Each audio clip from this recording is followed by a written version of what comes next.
On any given day, there are 2.7 million children who currently have a parent incarcerated in America. And over 10 million people have experienced a parent behind bars at some point in their lives. This is not a unique story. This is a part of the American story. From the lenses of young adults, this podcast explores the harm of poverty, mass incarceration, the beauty and resilient relationships, and the pain of fractured bones. Join our co-hosts as they enter the sanctuary with our guests in this episode of If Only You Knew. What if I told you sometimes I'm lonely, but I'm not alone? Hello, Tianna. Welcome to If Only You Knew. My name is Amari. My name is Mia. And welcome to the sanctuary. If only you knew why I felt so lonely. Growing up, it was difficult. I woke up one day and my mom told me, hey, you have another dad. After knowing my stepdad and thinking that he was my dad. Mom came in and she showed me pictures. I was still confused. So she told me, okay, we're gonna go meet him. My whole feeling changed. I didn't feel well. I started to think so many questions, like, who is he? Am I like him? I only knew my stepdad. What is this gonna be? We meet him and everything was great. I didn't know that things were gonna get a little rocky. So we went to the courts. They told me I was gonna see him every other weekend. That was okay. I said I could do that. Getting used to him every other weekend, that'll be perfect. So we started seeing each other every other weekend, and things were just not how I expected them to be. First meeting him, he had different spouses who also had children. I thought that I was going to be his only one, if that makes sense. I didn't know that it was going to be me and someone else and, their children as well. That situation took me into feeling like I was like an outcast, making me feel that maybe I was kind of lonely because his attention was towards other children. So as time went on, I saw that I got to meet, my sisters and who was related to me on that side of his family, which was great. It showed me that I had someone. She was amazing. She was like me. She knew the things that I didn't know. So she taught me a lot of different things about my dad that I didn't know, which was great. The relationship between me and my stepdad was honestly amazing. He adjusted very well to me, being with my dad and still having him. It was great because I basically thought I had the best of both worlds. I had one dad and another. So it made me think that, this is great. This will be something that I could remember. I can have both dads and still feel loved and they still feel the same way. As time went on, for me, it just got to a point where I felt like coming back to my mom and my stepdad was a little different. Like I said, my sister was on my dad's side. My other sister, she lives in New York. She was out in New York, so it was just me and the household.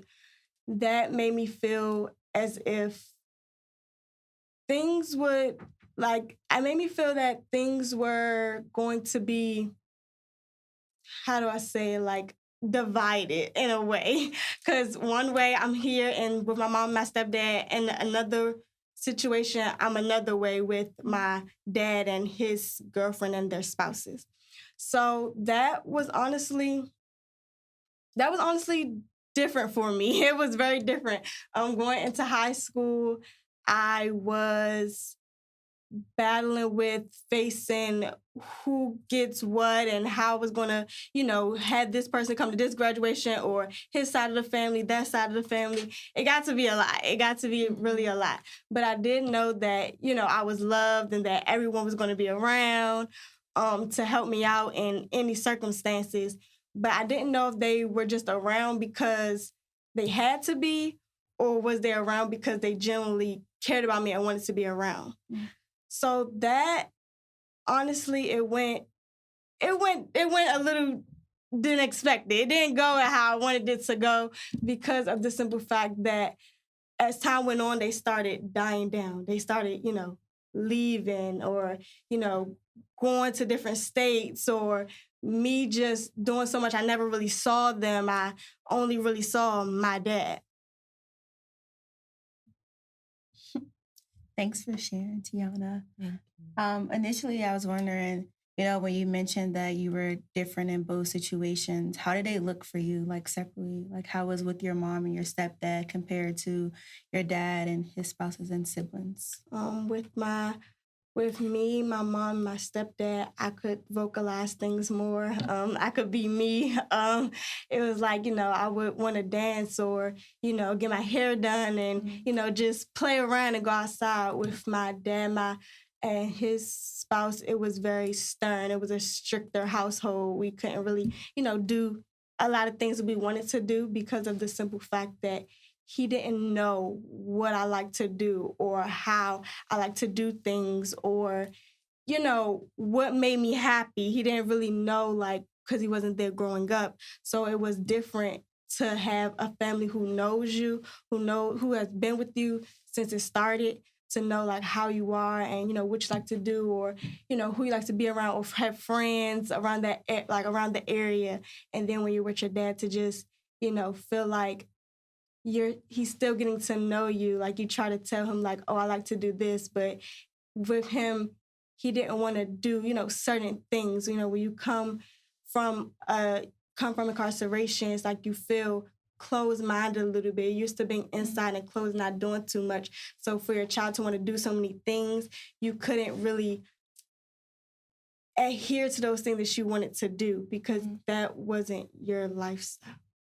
So just to kind of clarify, if I'm hearing correctly, your dad was incarcerated and not your stepdad. Can you kind of tell us a little about the first time you realized that your dad was incarcerated and you didn't know him for those first 10 years? Kind of you talked about it briefly, but kind of tell us about how was that moment. You mentioned that you felt sick, you felt different. Yes. Tell us a little about that story. I felt different. I felt it was just unknown. It was just wow.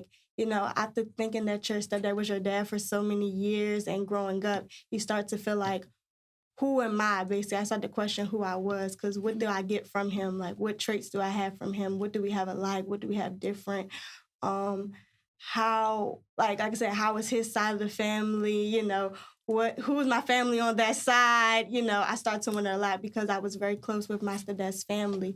So I knew them. I only knew of them. So knowing that I had another biological dad who was not there growing up, but of course wanted to be in my life now, it was kind of hard. It was what do I tell him? How do we communicate? How do we talk? How do I ask him why? Or, certain questions or topics that I wanted to talk to him about. But I feel like I've never really had the opportunity to really present myself and ask him because it was always, someone around or, not just us two or, maybe he didn't want to talk about it, or how do I ask him these questions if I don't know his reaction towards it? It seems like with your relationship, it caused you to have to go into a certain kind of survival mode and pick up certain kinds of mechanisms to be able to adapt to these environments. I really want to ask you more so, how did you think this affected you growing up throughout school? I know that you were talking about the scholarship program and how that was a family away from home. So more so, how do you feel like you've healed yourself and how do you feel like you've seen firsthand how these things have affected you? Honestly, as far as how it has affected me, like I said, elementary school was okay because I all knew my stepdad. Everything was cool. Middle school, going to high school, it really definitely did have a different reflection on different things because I was getting more involved. I was, wanting to show my dad more things that I was doing. Every time, like I got an A or I got, something good, it was like, I want to show you, I want to make you proud. Like, you're going to see this. Like, you wasn't here to see, little stuff like elementary school, but the bigger things you're going to be here for. Yes. The bigger things are going to be instilled in your head that, this is who I am. I'm also, like I said, I'm a reflection. I feel like I'm a reflection of all three of my parents. I wanted to show him I get hard working from him. He is like his own entrepreneur. That's what he loves to do. He loves to, go out and help other people. So I wanted to do the same thing. I'm going to help people. I'm going to show you that, I'm going to make you proud and that we're going to get through all of this together. So in high school and middle school, it was definitely like different for me. It was always just me wanting to show the bigger picture, basically. Like I always wanted to, I was happy that I had 3 parents. This is going to be great. I wanted to instill that, that drive, that motivation, just for him to see that, I'm here, like I'm doing all of these great things and I want you to be a part of it. How was that process? Because I feel like for me personally, showing someone how well I'm doing kind of took a toll on me because it puts like a fear of like, oh, I got to be this person so that this person can be happy. So I know that was for me. For you personally, like your dad just came in your life and you mentioned that you were trying to show him, X, Y, and Z. How's your dad trying to show himself to you? Or in what ways did you guys work together? Like, how did that relationship form? Was like your reflection of all 3 of them? Because, you didn't just know him for 10 years. So how did that process look of, all right, we're here, now let's get to step X? Basically, it was rough. I mean, some things he didn't notice, and I had to put more effort towards it. But I felt like he also, without saying it, he showed me certain things.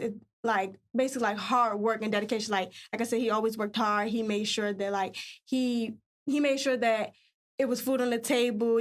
Like he just he wanted to prove himself to be, the man that he was supposed to be. So I think for me, it was just instilling that drive to like keep pushing. It wasn't really like, material things or he didn't buy me anything, but it was still just like his character, just knowing that I get that from you. We have that installed. Like I said, he might have couldn't show me, but I saw it like every single time that maybe he said, okay, this is great, but keep doing this. Or he told me like a certain story, or, he gave me a pen or anything. Like I just feel like the little things that he did do just installed it to me to like keep pushing. That he did see me, but certain things he just couldn't, like show or do. So how was this as far as like with your mom, like separately? So relationship got better with your dad when you guys started to know each other a little bit. You mentioned that you were alone because, people started to, live their own life and move out. How did that differ at home with your mom? Like we know that you're a sibling on your dad's side and like the spouse is kind of in the way, but but how does the relationship with you and your mom and your stepdad kind of alter once your dad came into your life? It wasn't too bad. They were just more so concerned about me. Like, if that makes sense. Like, every time that I would come back over from every other weekend with my dad, they would, they would just talk to me and be like, how are you feeling? Like, is everything okay? My mom, like, my stepdad, he wouldn't really, like, say too much because he tried to stay out the mix. He didn't want to, like, conflict anything with, having a parent. He didn't want to get into that, father mode of, that is your dad. I'm not going to take that away from you. I'm not going to, tell you anything, not anything to like hurt me, but just so like anything to take away that joy in him. He wanted him like to have his own time. So he didn't really say too much. He was very quiet about everything. He didn't really talk. My mom, like on the other hand, she just wanted to make sure I was okay and that I was comfortable. She just talked to me and she basically stayed her mom role how she could have. I wish that, maybe they could have talked more, her and my dad, but they didn't. They didn't really communicate a lot. So it was basically just me talking to my mom about certain things and, how I felt, basically. But she just told me, anything that I had to anything that had dealing with, my dad, she wanted me to like talk to him about it, like, and open up. If I opened up to her, she wanted me to open up to him, basically, and let him know same things, because she didn't want to, just have me closing in with her, just telling her everything on how I felt, and then not open up to him, because she said that wouldn't be, fair to him to not know, and then she would. Yes. I see a lot of highlighted throughout your story, independence, self-advocacy, and a lot of being a leader and stepping up for yourself. Even though you might not necessarily have the best relationship with your father's spouse, is there a way for you, or a way that you feel that you set an example towards, I want to say, how a young lady should be, or how a young woman as a first generation going into college, doing the thing, creating her own plans? Do you feel that you inspire those siblings around you, even though you might not be able to have the best relationship with them? But I definitely do. Even though we might not have the best relationship, I still try to keep in contact and just tell them to keep going, keep pushing, keep doing this. Like, if I see something, I'm like, because like I said, I am technically the bigger sister to them. So it's like, okay, let me tell you, not what to do, but how to better go about things, because like I said, I know for me, it could be a little rough coming out. So I know that he could be like that with his other children. So I wouldn't want to take that from him. So I just tell them, still be you and just talk, just communicate, just have that, what you like to do, and just let him know, because I know that it can be, tough trying to figure out how to be, especially for the females, like how to be you and then still have like a kind of a strict dad and things like that. So it's like, I want you to know that like you can still be yourself, just communicate and tell him who you are. And, it won't be bad when you just stop and just think. Like, you have to also, I think it's good to just think about where he also came from, and then we have to think about how he grew up as well. So that was big on me, just learning his background and why he is the way he is. It's good to know why your parents are the way they are, how their parents was, how your grandparents were on them, because they actually sometimes they don't mean to do the same thing as the grandparents or as their parents did, but sometimes it just comes out because that's installed in their mind. Yeah. So for me, that was big on just telling them to try to like get to understand him more, because y'all have more time. Y'all still young, so y'all doing this while you're growing up, so you have more time to get to know him and things like that. For me, it felt like I was already at a certain age where it's like I knew what I wanted and where I wanted to be and how I was. And it was hard to like really get him to understand that. But for them, I told them to just, have that one-on-one, keep trying, keep doing it, because at the end of the day, he'll get to understand you have time. You have time. It sounds like you're at a good place of understanding like how your father are and how he may react to certain things. And I just want to go back a little bit to when you mentioned that, like people are who they are a lot of times because of what they've been exposed to.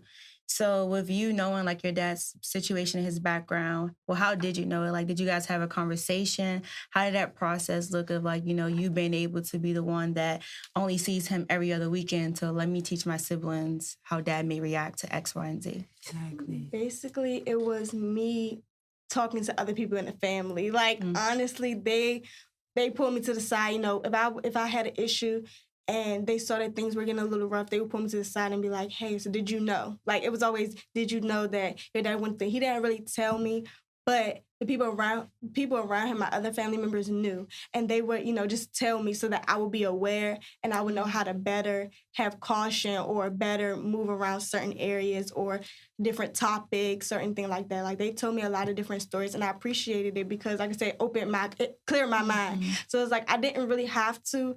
I could have asked them, but I didn't want to have to bring it back up because I didn't want to, trigger anything. Certain times you bring up things and it could trigger you or the person. So I just listen. I learned to be a listener and just understand like that goes to show this is why this is this way and this is why this is that way. But we could work on it like, slowly but surely. That's good that you have like a lot of family support from your dad's side as well, for people being able to like, just tell you about it. And also I was just wondering like, because you saw how your dad reacts to things, now moving in the future, do you plan to have a conversation? Like, do you think that you will have a conversation, or how's that looking for you? Honestly, I feel like it just takes time. I feel like it probably should have happened. It probably should. I should be slowly moving towards it. But it's like I kind of like where we are. It's no, it's calm. It's people. I feel like when that time comes, it will be the right time. I'll just know. Like it'll just click in my head, and I'll just now feel that heart to heart moment. But for now, I feel like where we are and with him, moving forward with the other children, I want them to be able to have that time. I'm not selfish, I feel like I want them to continue to build and continue to, conquer and be around him how he is, like how he's growing every day. They're growing as well. And I feel like my time will basically come. What ways do you see him grow? A lot, just talking wise, just, his business and what he wants to do, like everything that I listen all the time about the things that he actually wants to do. So it's like, as far as his business, as far as his communication, as far as his mindset, just growing, maybe he will see me. And I feel like at that time, I'll know that, he has grown. We have came to a mutual communication, a mutual mindset where we could just sit down and have that conversation, and I'll just know. I just know, like I said, I get that phone call, like I'll just know. Like it'll just be something in my heart that tells me like this is the time. Yeah. And it's very honorable that you have noticed not only the trauma from generations before you, but also looking ahead at how to break those chains or break those certain attachments to you, even picking up defense mechanisms or picking up, ignoring and walking away from a situation and not wanting to talk about it. It seems like you're very emotionally intelligent and very, very mature. And I thank you for sharing your story. It takes a lot, I feel like, to know that you're not the person that caused that trauma, but still are the one that fixes the problem in a way. From what it seems like, from what I'm hearing, is that, you acknowledge it, but you also are moving positively in a good direction to say, all right, this is what I can do to not let it define me. But I would like to just know a little more about those times when you're alone. Help us visualize that, because you mentioned that, you have your family around, like, you're not alone, but you feel alone, like, interiorly. So take us into your world and, like, let us see how that looks for you. So basically, it's just like, it's like this. You're in a household with just you and your mom. Stepdad's always at work 24/7. Just you and mom. You go to work every day. Mom might be out somewhere. You're just you. You're by yourself. You're just here. You have so many people around. You have so many mentors and friends text your phone like, oh, hey, let's do this, let's do that. But you're also, like I said, going through school, and you're also like dealing with home issues and things like that. So it's like, do you really want to talk to those people, or do you really just want to like let your spirits be free and just like basically just have a breakthrough? Like, I just want to talk about this, and I just want to talk about this, not what everybody else want to talk about, but what you want to talk about. Like, what's going on with you? Like, is school going okay? Like, are your grades doing good? Like, do you know what you want to do when you get out of school? Like what, like all your plans and your dreams and your goals. Like, is somebody hearing you and hearing, oh, I'm going to help towards this, or I'm going to help towards that? Or is it just, she's okay, she's doing it. She's doing it. Like, she got this. She got this. She going to school. She got her grades up. Or is it just they think that you're doing it? Like, is it just they think, or do they know? Do they know what you're really going through deep down inside? Does it feel long? Like I said, we've just been the only person in the household. Like, nobody around your age, to just talk to and be like, oh, well, this happened to me today, or this happened. When everybody gets home, they're tired and, we're going to bed. But do you want to have, like, that conversation where, how is your day? How's school going? Is everything okay? That main word, is everything okay? And you can say yes, or you can say no. With me, I haven't had that time, or like I said, just have like maybe your siblings just be like, hey, what's going on in the household? Just call you. But there's no one there. There's no siblings. There's nothing. It's just you in your room. Thinking. Have you ever tried to express that to your parents and your stepfather? Yeah, I did. It has come across, but it's also just about when is the time. Like, they might say, hey, let's do it today. Let's talk today. But then we're going to come back to it. Or it skips over. Oh, okay, like I said, you're okay. Or you got this, you're fine. Or maybe just saying, we understand, but we don't understand.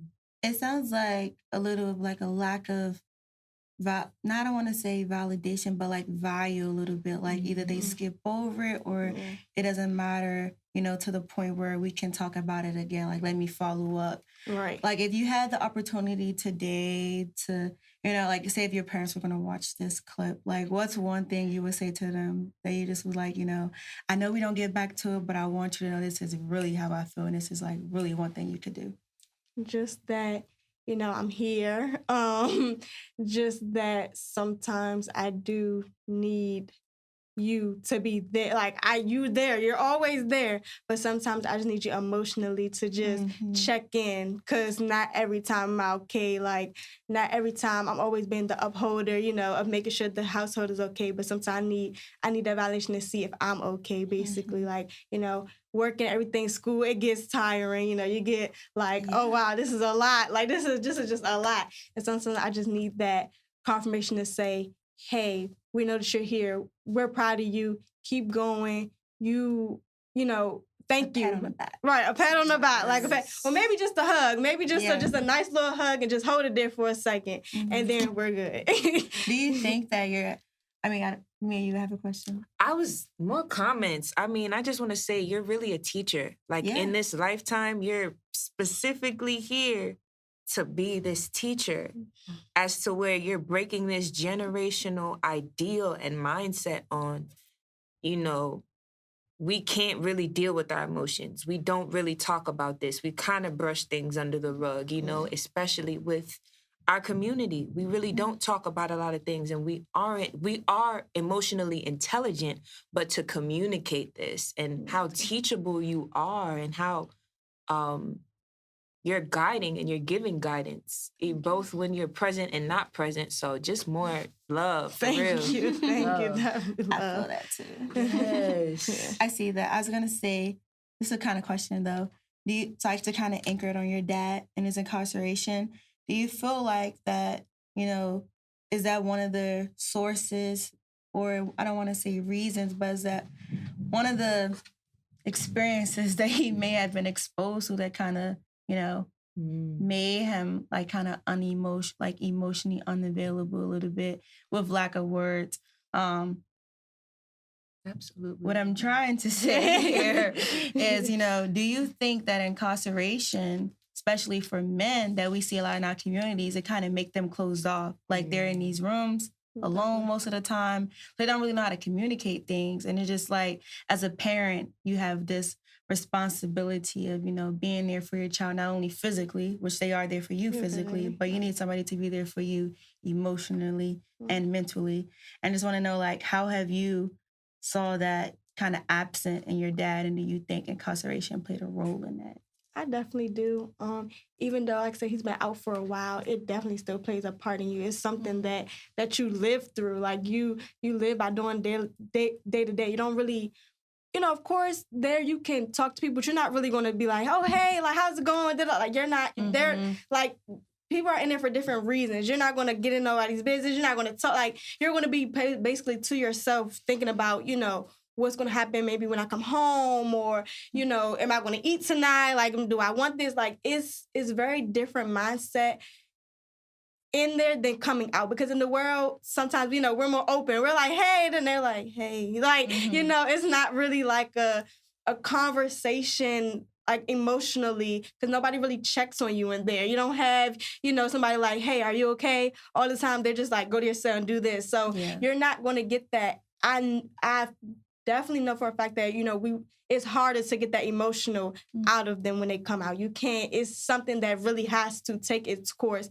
And it can never happen or it can happen slowly, but it's just up to the person and how they are. You don't know what the person was going through inside of them. They don't have to talk about it. So it's hard for you to really know, what they're going to inside their head. They could tell you, but nobody knows physically or mentally what they go through, and they're like, what they're thinking about, how are they, like, what are they thinking about as far as, coming back to a family, when you're in there, you might have people that you're close with, but they're not your family. You come back to your family. So how do you get that family back, and how do you get that dynamic and that emotional aspect of, just having like a shoulder to cry on, or just, they're going to be strong because that's how they built to be strong. But sometimes it's like, maybe one time if I ever seen like, my dad like cry or show an emotion, I would be like, wow, like, yeah, right. Because it's like, I know that you didn't do that, and it was like stern. It's very stern. That's how you come out stern. You don't come out, just wanting to be a bowl of emotions, or a bowl of, like, yeah, of course it is love, but it's very different. It's just very different. I definitely think that incarceration definitely plays a big part on, like I said, your mental and just because you're coming out different. You're just coming out different. That's interesting. A very, very, very important point that you brought up, that mental health aspect, especially nobody sheds light on the incarceration system about the mental health, or especially in solitary confinement. Like, a lot of the times people are locked in there, they develop mental illness. Like, we got that from the Khalif Browder documentary. So it's a lot of nuances that are highlighted, especially even in COVID, bringing it to something that everybody can relate to. Mental health has been interwoven with your general health, spiritual health.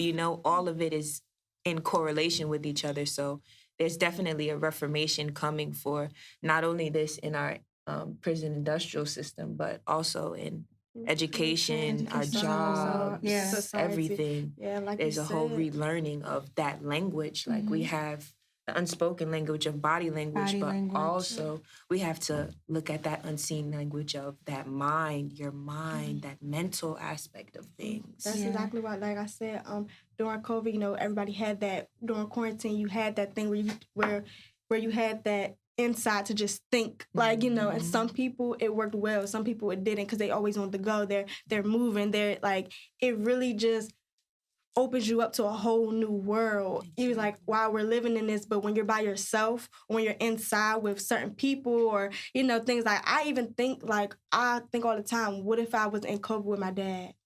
Like, I would be there with him, daily. We don't have anything. We can't go outside. So we only have that one-on-one time. Like, if you think about who you were in quarantine with, and how that, either impacted or affected relationships. Like, it could be rocky because you're, like I said, having you think you're inside with someone for so long. Oh my goodness. So it's very, like, you just get to think, like, wow, when the world is open, it's different. When it's closed, like, your mind is moving, it's racing, it's, Yeah.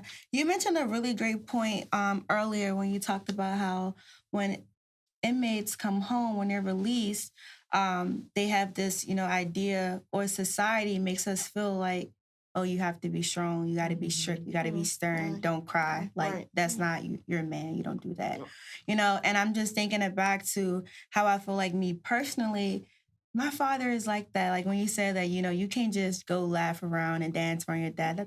My dad, if he heard me say this, some people like, Mariah, you could do it around me. But I'm like, no, I can't. Because I don't think they really notice sometimes. And we're girls without fathers. So I feel like that's a factor as well. But like Mia mentioned, you are a teachable person. Like, we've heard that a lot throughout this podcast today. So if you had the platform to kind of like, all right, I'm going to in place this, and the jail, the entire system, what are one of the things that you would try to change or tweak a little to adjust, as far as like, how society makes us view inmates and their mental health, of like what they're supposed to look like?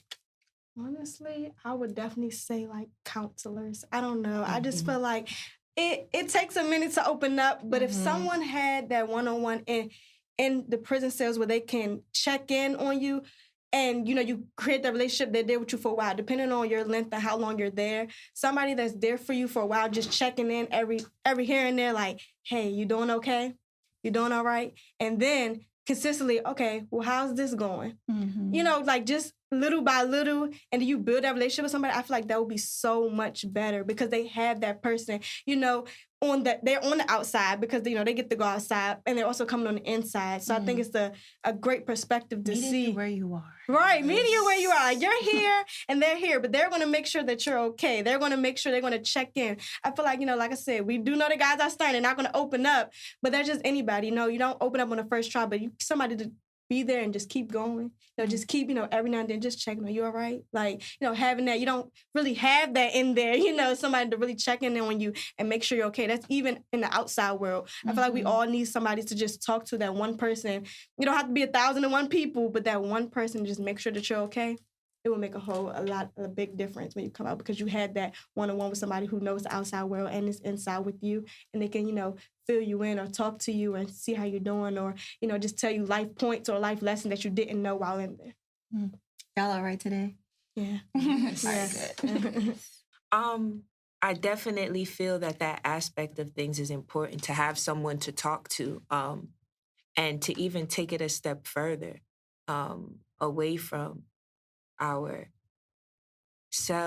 more so, in our own emotional conflict, even if we teach others how to deal with it themselves and give them those tools, because sometimes I don't necessarily want someone to, not in your business like right, that, yeah. But you want someone that is going to give you the tools, leave you there, and come back, right, and exactly. check in and be like, okay, we see you've exactly. made the progress on your own and right. things and that. And definitely with the masculinity in our community, we're males, period, we teach them not to be emotional. We teach them not to feel things. Our ladies, we teach them to be very strong, not to show emotion. So I feel like there needs to be a whole re-education to emotional intelligence, period. Those tools and those reasons. That talks about that. Yeah, that's definitely true. I definitely feel that because like you said, with that, it's like we want somebody, like I said, we want to improve ourselves. We also want somebody to be around because, that, like you said, having somebody come in and then make sure everything okay and then step back for a second. I'm going to let them, get their stuff together mentally. We don't want nobody to be on our backs 24/7 because we want to have that emotional appeal. We could be by ourselves and have someone is combined, and it helps you. It helps you get through things better because you're knowing yourself. You're getting to understand yourself mentally, but you also have somebody else helping you mentally combined together. You'll be okay. You'll get through certain things. Sometimes it's good to have that one person and then have yourself. I want to challenge you to try to start those conversations with your parents, so that you can have like that independency trait as well as a person to like pat you on the back or push you on the back a little bit when you kind of need the little to get over the hump. Thank you. I appreciate that. I feel like you're very strong, definitely very perseverant. You've come full circle in your journey, and you've seen like a full 360 of how everything played a specific part into grooming you into being this person and growing you. I definitely understand how hesitant it can be to rekindle relationships and to want to, specifically with my dad. Like, I don't have any communication with him at the moment, but time will heal that. Definitely, like, you want to be ready. You definitely want to be ready. And I feel like you're going to get there, and you're going to be that lead that needs to be there. Thank you for sharing with us. No problem. And going to for having me. Thank you. You did amazing. Thank you. You guys too.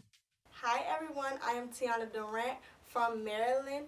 This is me coming to you from If Only You Knew podcast to let you know that we would love to hear your story. If you have a parent incarcerated and want to share your story with us, please contact us via Instagram or our website. We also have available resources for you on our website as well.